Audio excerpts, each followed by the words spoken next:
Welcome back. It's no warmer here in Richmond, Virginia than it was earlier, or the day before, the day before, the day before. We got a cool Jeep for you. Stay tuned. We're going to bring you a full walk-around episode on this, and I hope Dennis Collins sees this one. Stay tuned. Coming right at you. All right, guys. Just validated underneath what I thought it was. Pretty solid. So we all know Dennis Collins is the one that brings you these Jeeps like this. We're not Dennis Collins. We're not pretending to be. But we do have customers that love Jeeps. And I would love to have Dennis Collins out here to check this one out, because this is exactly what he goes to find. But it's one step better. It looks old. It looks craggy. It looks dirty. But it's completely original, like he likes.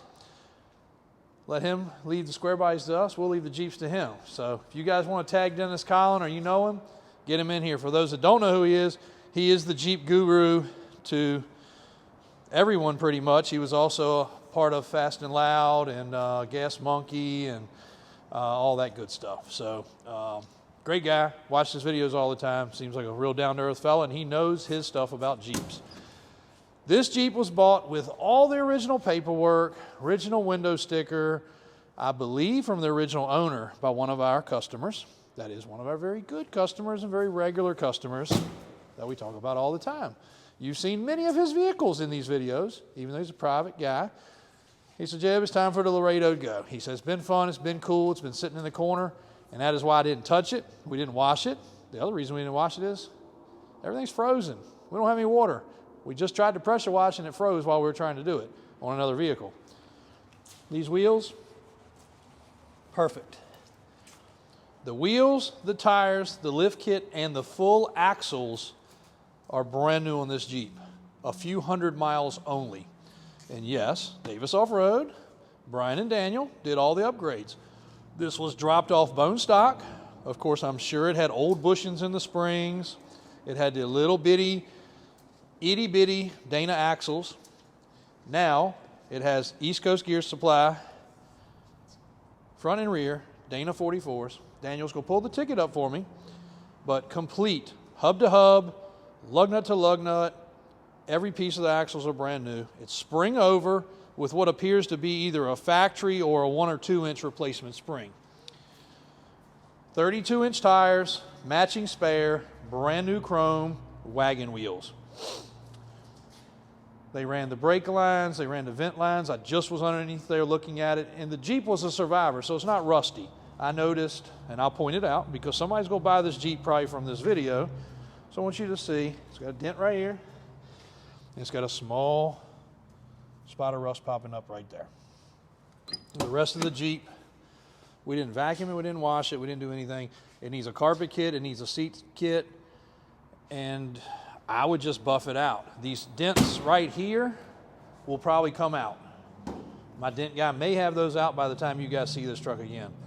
The mold will come out, the paint will refinish, the stripes probably need to be replaced. But you can see all the original patinaed stripes. Under the hood's original, transmission's original. They did take the time to replace and do the steering gear, steering system, not steering gear, but it does have a plate here.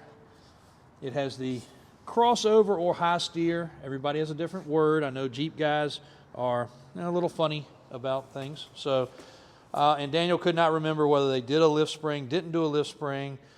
Looks like they did sway bar links, new U-bolts, and of course spring over gives you about 4 inches of lift. New shocks, of course, and of course great axles. According to what he pulled up quickly on an order form was 410s, but we will verify that, with an Eaton locker in the back. Worn front hubs, and again, these came out of the crate. They come in, look like a coffin.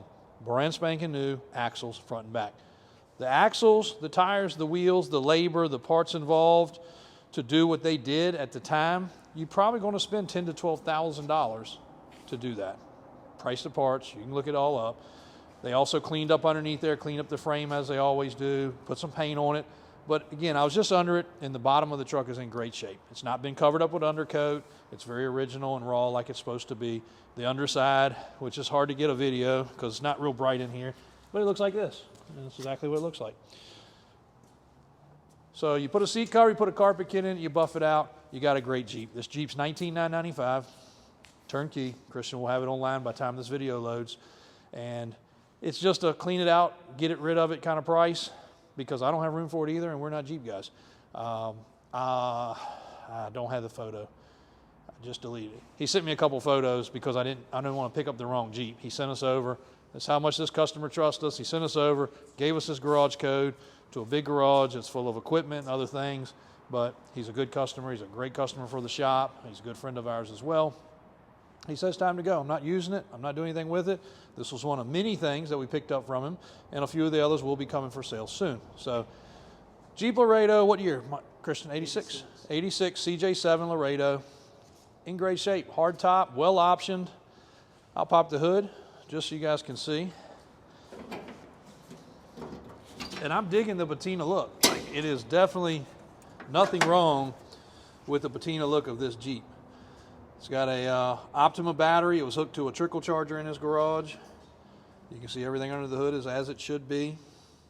It is an that's why I wanted to pop the hood. It is an AC equipped. So Laredo was typically kind of like your, let's just say King Ranch or High Country. It was the top of the line model. It was the one that if you went to Jeep, they always, like everywhere, like Ford always advertised the Ranger. They advertised this super duper cheap Ranger that had no AC. It had the smallest wheels in the world, but you drove in on a Saturday and then you end up driving out with an F-150 Lariat because you came in for the price, but you bought the equipment. This was that for Jeep. This was not their price point vehicle. It was just the one that most people ended up really falling in love with and taking it home. And I know, again, if you follow Dennis Collins, you see the Desert Eagle Jeeps, lots of other things. This thing has probably some of the best colors. This very light tan, desert colored tan, sand with the golds and the brown. My dad had a couple Broncos this way. Very, very, very cool color combination. So not much else I can really say about it. A good solid Jeep. Thankful to have stuff like this fall in our laps. Somebody's going to take home an amazing vehicle. Again, $19,995. Y'all always ask about the price, Christian. Make sure you put the literature in there. $298 processing fee, blah, blah, blah. But it is for sale. It is available. We will run it through the shop. We're going to change the oil because it's been sitting. We are going to do a fresh safety inspection, but we know that Daniel and Brian have already shook it down and everything's good.